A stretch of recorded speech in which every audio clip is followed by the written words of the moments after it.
Olá, eu me chamo Israel e eu sou ativista na luta antimanicomial aqui pelo estado do Amapá. E junto com a galera de São Paulo, fui convidado para participar do movimento nacional, onde eu estive presente no encontro nacional ano passado, no ano de 2019, e tive a oportunidade de conhecer grandes amigos. O movimento da luta antimanicomial ele se inicia no Brasil nos anos 70, quando Franco Basaglia chega aqui e vai no manicômio de Barbacena e vê aquela cena e diz que lá é um campo de concentração, comparando ao tempo dos nazistas. A partir daí se inicia a luta dos trabalhadores, usuários e familiares para a criação de ambientes de cuidado em liberdade para as pessoas adoecidas mentalmente e pessoas que também eram acometidas por vícios da época, como ainda é hoje em dia. Atualmente existe a rede de atenção de psicossocial, que é o fruto da luta antimanicomial, que é como a gente luta para cuidar das pessoas com cuidado e liberdade. O movimento ele se dissolve nacionalmente em vários estados, e em cada estado as pessoas atuam de maneira diferente para fazer as políticas públicas funcionarem o melhor possível que a gente puder alcançar, né? Com a nossa atuação dentro do Ministério Público, com quem a gente conhece, a gente vai pedindo ajuda para todo mundo e a gente vai conseguindo avanços a pequenos passos, mas ainda assim são avanços. Eu vou passar a palavra agora para minha colega Elane, que ela vai falar um pouquinho mais sobre a história desse movimento, de como é a atuação dela lá no estado de São Paulo.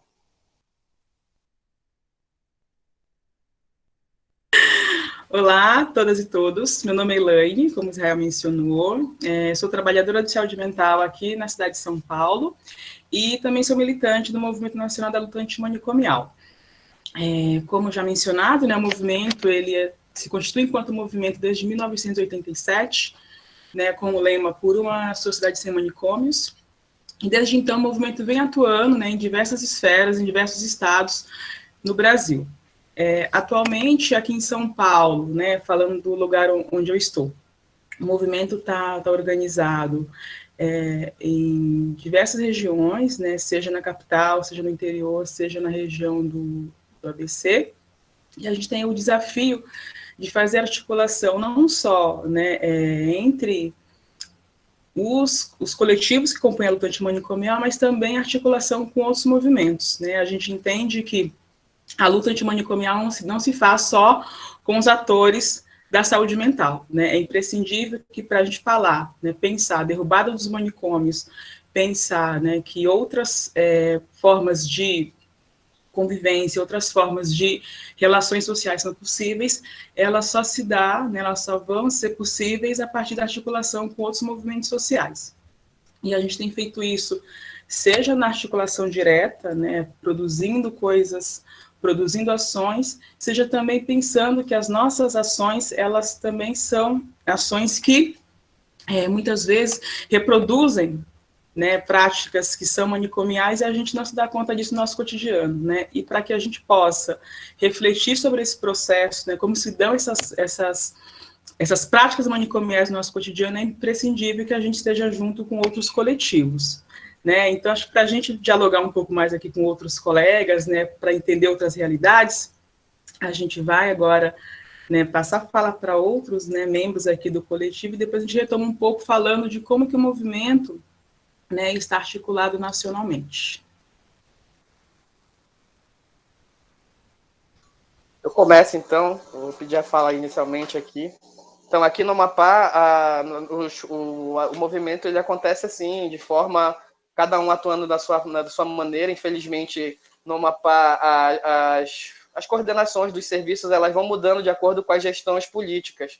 Infelizmente, aqui o Amapá é um estado extremamente conservador, onde a gente não consegue nem construir um movimento que seja atuante sem ele ser massacrado pela política dos governantes, que não é de interesse deles ajudar as populações periféricas e muito menos as pessoas que têm algum adoecimento mental ou por alguma desventura, por exemplo, viciado em álcool, crack, que a luta antimanicomial ela abraça também todas essas pessoas que têm qualquer acometimento mental ou algum vício em álcool ou outras drogas, como é o meu caso. Eu fui usuário da RAPS aqui, e através dos CAPs, claro que não é igual para todo mundo, eu tive a minha vivência dentro do CAPs e eu experimentei de outra forma, para mim deu certo, infelizmente para muitas pessoas não é o momento, como me disseram quando eu cheguei lá que ainda não era a hora de algumas pessoas, mas que também chegaria. E chegou a minha hora. Hoje em dia eu estou recuperado do meu vício em crack, que foi o meu grande problema para chegar ao CAPES. E dentro do CAPES eu tive toda a assistência que eu não encontrei em nenhum outro lugar, comunidade terapêutica, igreja, casa, família, foi bem difícil. E dentro do CAPES eu consegui juntar tudo isso e ter êxito na minha recuperação. Claro que não foi nem um pouco fácil, e eu não estou dizendo que é simples, foi bem demorado e doloroso, inclusive, mas eu consegui. Hoje em dia eu atuo dentro do movimento, eu atuo mais dentro da comunidade, por eu já não precisar estar dentro do serviço, né? Mas eu sempre volto lá para ver como estão as coisas, sempre que os usuários me procuram fazendo denúncia de atitudes manicomiais dentro dos serviços ou que eles não estão conseguindo acessar outros direitos deles, né? Que nós temos bastante direitos, infelizmente eles não são cumpridos. Eu vou lá junto com eles cobrar de todas as autoridades que eu consigo ter contato, porque através do movimento da luta antimanicomial eu alcanço várias pessoas, eu participo de audiência pública, eu vou em inspeção de comunidades terapêuticas, por exemplo, eu ou qualquer outro membro daqui que esteja doente. Infelizmente, no momento agora, como a política aqui ela é de repressão, eu não posso citar o nome dos trabalhadores que compõem esse movimento aqui comigo, porque eu poderia acabar prejudicando eles de alguma forma, sabe? Porque eles sofrem já represária. Uma amiga minha que é bastante atuante dentro do movimento, ela foi prejudicada já por se impor dentro do serviço. E é complicado a gente falar nomes de pessoas aqui, porque sofrem represárias, principalmente quando é trabalhador.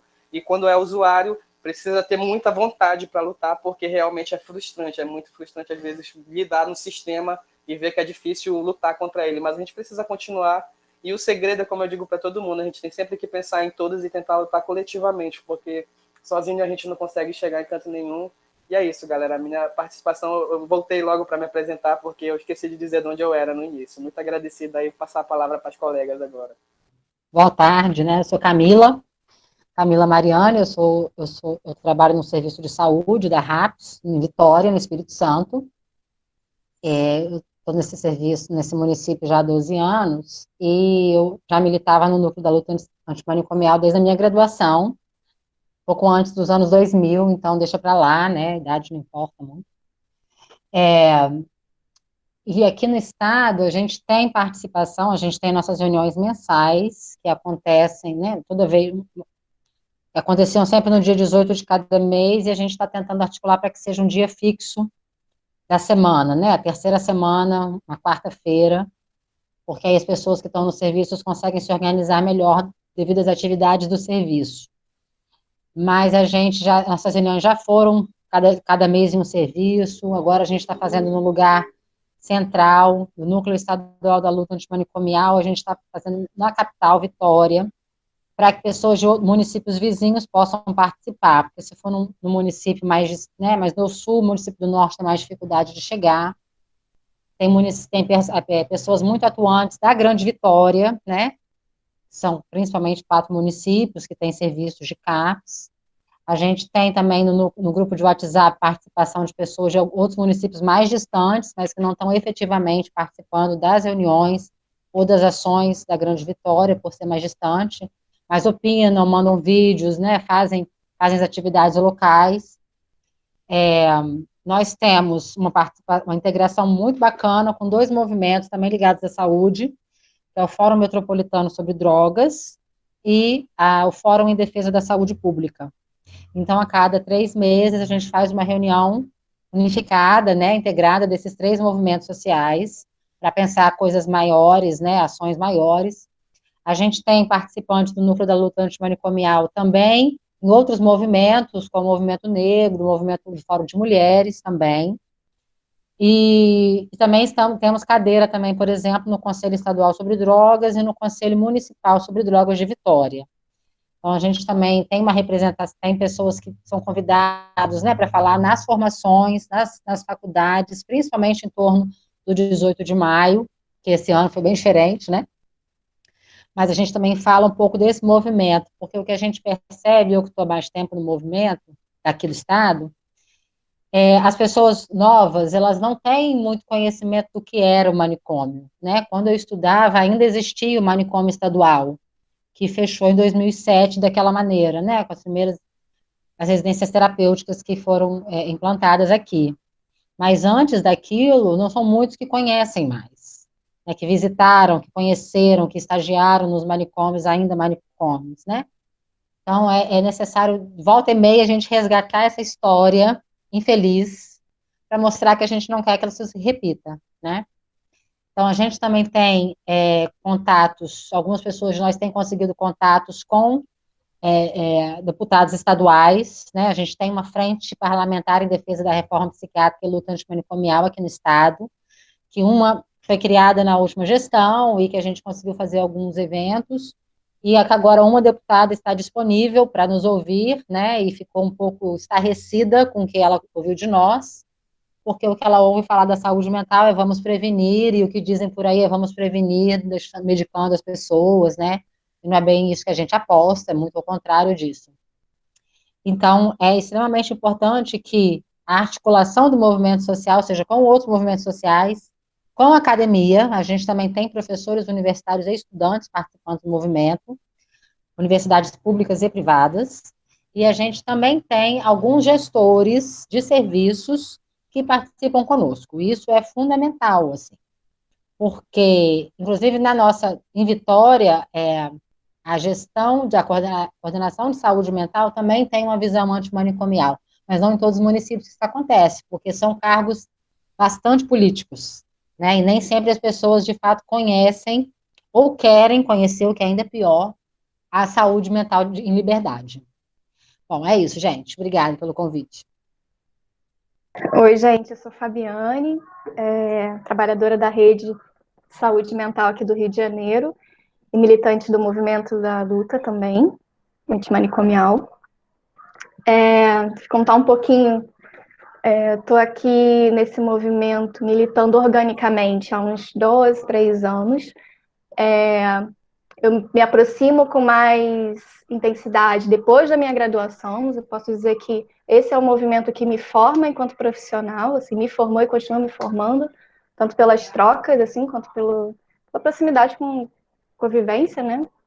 O movimento aqui no Rio, ele se organiza enquanto núcleo estadual do movimento da luta antimanicomial, né, o RJ, em 2 núcleos orgânicos e ativos, assim, o núcleo Rio e o núcleo Niterói. A gente achou interessante porque, enfim, pegavam 2 realidades distintas, assim, apesar de estarem no mesmo estado, tem realidades, né, completamente diferentes. E nesses coletivos, nesses 2 núcleos, que são compostos por trabalhadores da saúde mental, estudantes e usuários.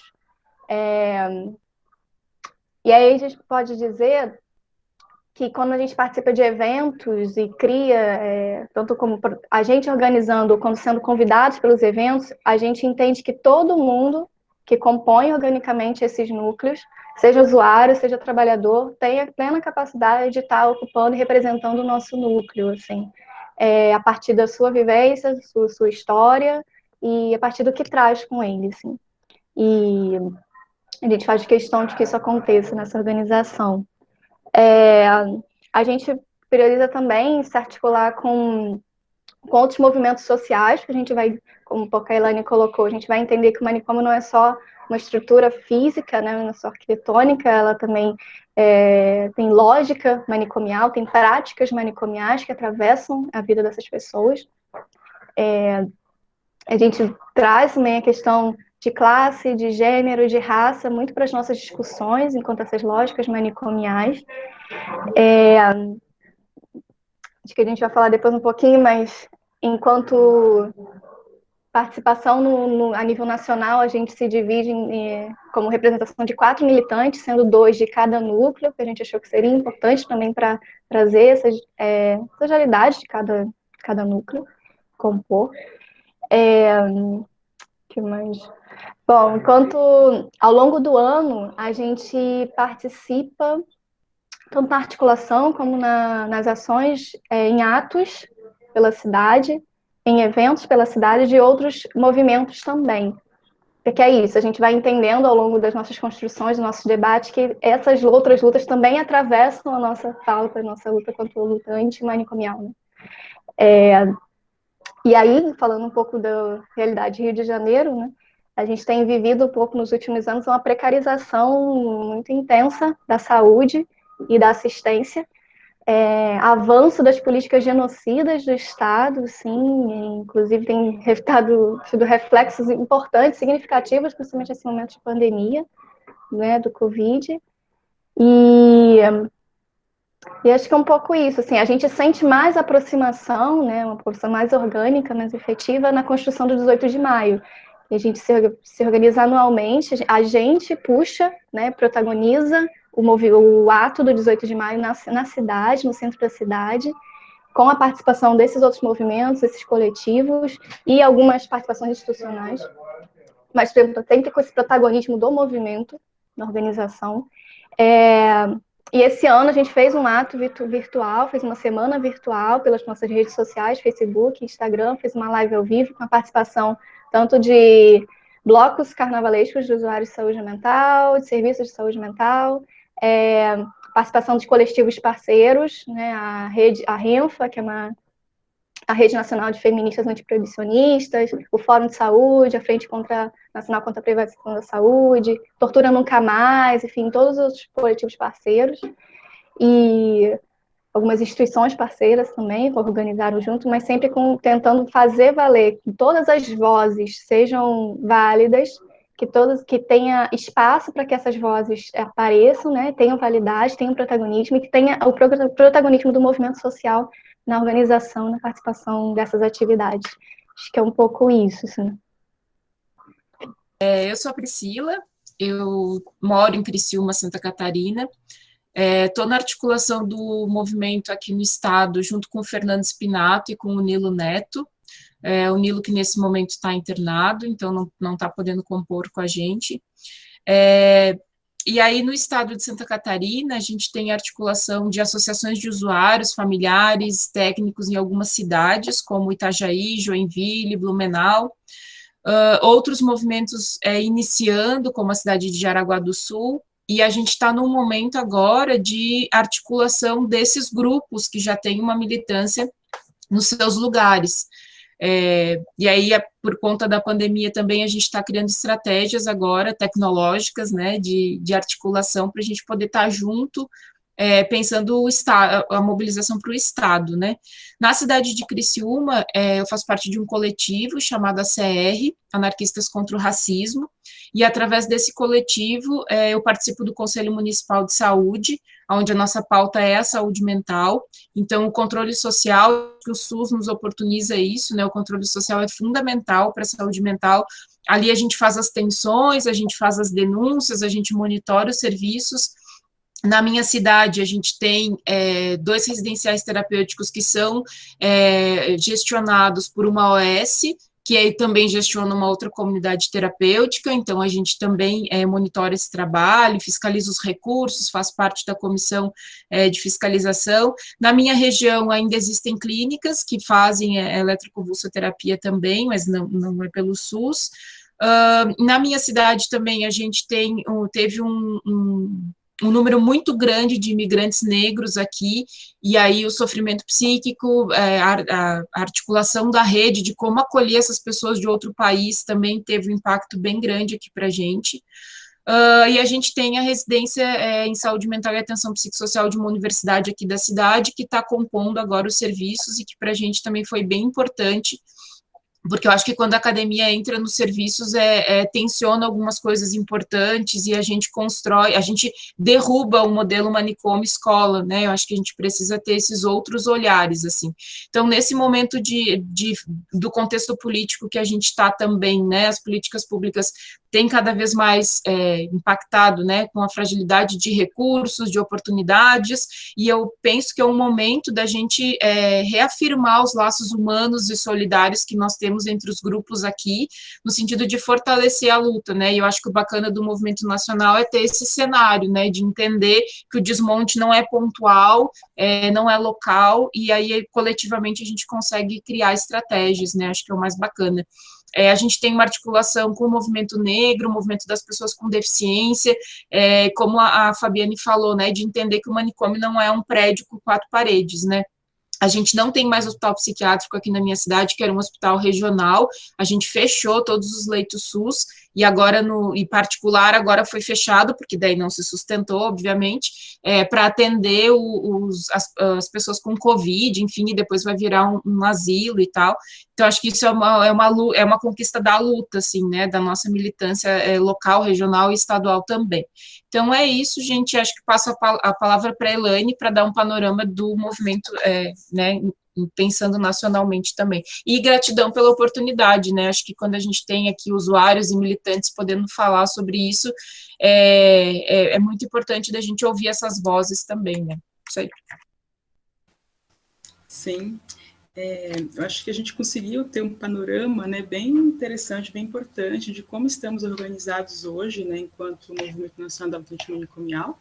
Acho que vale frisar que nós estamos hoje organizados nesses 5 estados, né, que foram mencionados aqui, Rio de Janeiro, São Paulo, Santa Catarina, Espírito Santo e Amapá, né, e todos eles com grandes desafios, né, que é fazer não só essa articulação para fora, essa articulação com outros movimentos sociais, né, discutindo outras pautas que são extremamente necessárias, mas também a nossa articulação interna, né, assim, a gente tem falado muito disso nos nossos encontros, nas nossas reuniões, né, como que a gente, para além de articular, né, com outros movimentos sociais, que é imprescindível e necessário, como que a gente articula a participação dos usuários, né, nesse processo de luta política, né, como que a gente articula com as pessoas que são diretamente afetadas por essas políticas de morte, né, do atual governo, né, então, assim, a gente vem fazendo essa discussão de forma bastante ampla, e, de fato, é um grande desafio, né, articular todos os atores, né, todas as pessoas que são parte desse processo,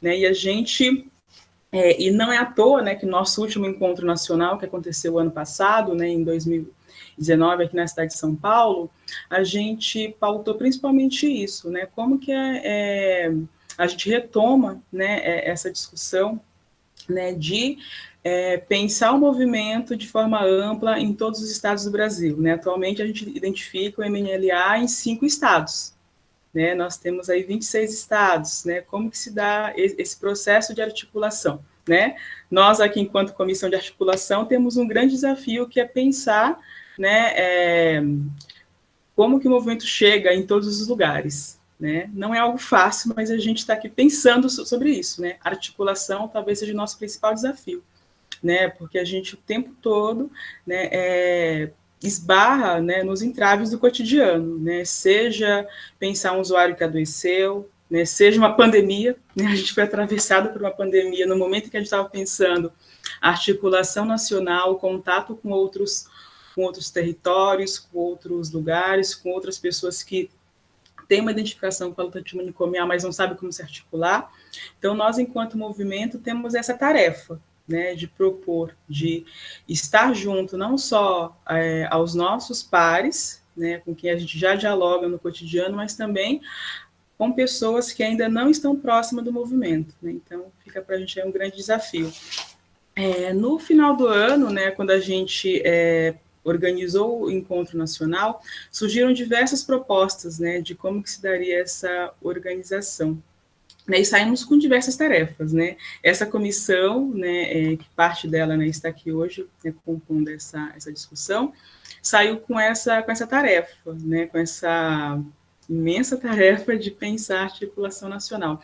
E tudo que a gente discutiu aqui, né, de falar de articulação interna, articulação externa, pensar a luta antimanicomial para além, né, dos espaços da saúde mental, pensar que as práticas manicomiais elas se dão, né, na prática, quando se tem prática racista, prática machista, prática LGBTfóbica, né, como que a gente atrela essas lutas. Nós atrelamos, né, nós conseguimos sintetizar o que a gente pensa enquanto ação para o movimento em uma carta, né, ao final do encontro, a gente escreve uma carta que a gente chamou de Carta de São Paulo, que é uma carta que a gente aponta todos os retrocessos que acontecem na política de saúde mental, né, nesse último período, né, que a gente entende que não é só no atual governo, infelizmente, o desmonte das políticas públicas de saúde mental já vem acontecendo há um tempo, mas ela se concretiza no atual no atual governo, né, e como que a gente enfrenta, né, como que a gente lida com esses desafios. Eu vou ler a carta que a gente produziu no final do ano passado, que diz não só sobre o que a gente pensa, né, sobre o que a gente entende sobre luta antimanicomial, mas como se dá também esse retrocesso que, infelizmente, acontece atualmente. Bom, temos vivenciado, na atual conjuntura, o desmonte da Seguridade Social, expresso pela reforma da Previdência Social, do desfinanciamento e desmonte do Sistema Único de Assistência e do Sistema Único de Saúde. Cabe destacar que, com a Emenda Constitucional 95, temos o congelamento dos gastos públicos, como a Seguridade Social, por 20 anos, o que significa um programa de concentração de renda e privatização. Na sequência, vem sendo implantadas e efetivadas políticas de extermínio da classe trabalhadora através da negação da saúde, da previdência e da assistência social. Com a precarização das condições de trabalho e da reforma trabalhista, o aumento do desemprego e da pobreza, a resposta para o sofrimento produzido pelas desigualdades sociais tem sido a medicalização e a patologização dos corpos e comportamentos considerados perigosos e não normativos. A política de saúde mental, álcool e outras drogas, que vinha sendo construída ao longo dos últimos 30 anos, direcionada na luta pelo fim dos manicômios, vem sendo destruída, tendo como expressão desse ataque a Portaria 3588 de 2017, a Resolução 32 de 2017 e a Nota Técnica 11 de 2019, publicizada no início do ano de 2019 pelo Ministério da Saúde. A nota técnica vem propor o retorno do financiamento aos hospitais psiquiátricos, o aumento do financiamento para a compra de equipamentos, para a aplicação de eletrochoque, incentivo à internação de crianças e adolescentes em hospitais psiquiátricos, além de outros retrocessos. Já o decreto 9761 de 2019 aprova a Política Nacional sobre Drogas, que destrói a política de redução de danos, colocando a abstinência como estratégia central e as comunidades terapêuticas como instituições de internação e tratamento. Cabe destacarmos que a população negra, pobre, LGBTQI+, indígena, jovem, favelada, periférica e em situação de rua são as mais atingidas e impactadas pelos ataques às políticas conservadoras. É fundamental reconhecermos as desigualdades nas relações cis-heteronormativas, patriarcais e étnico-raciais, sendo elas estruturantes da sociedade brasileira e, portanto, políticas conservadoras. É fundamental reconhecer... Desculpa, gente. E, portanto, devem ser pautadas e enfrentadas pela luta antimanicomial, uma vez que vivemos em um país marcado pela escravidão e o colonialismo. As múltiplas facetas da violência estão atravessando as diversas políticas públicas que se materializam nos equipamentos de saúde, saúde mental, assistência social, habitação, dentre outros.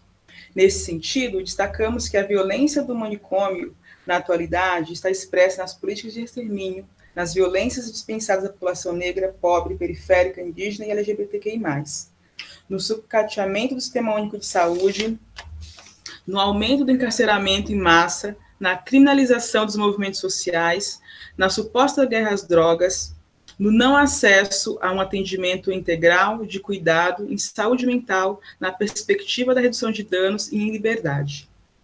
Afirmamos a unidade entre usuários, familiares, trabalhadores, estudantes, simpatizantes, grupos, coletivos, sindicatos, movimentos sociais e demais articuladores da saúde mental para que possamos seguir na luta antirracista, anti-cis-heteronormativa, antipatriarcal, antiproibicionista, antifascista e anticapitalista, em defesa da Revolução Socialista.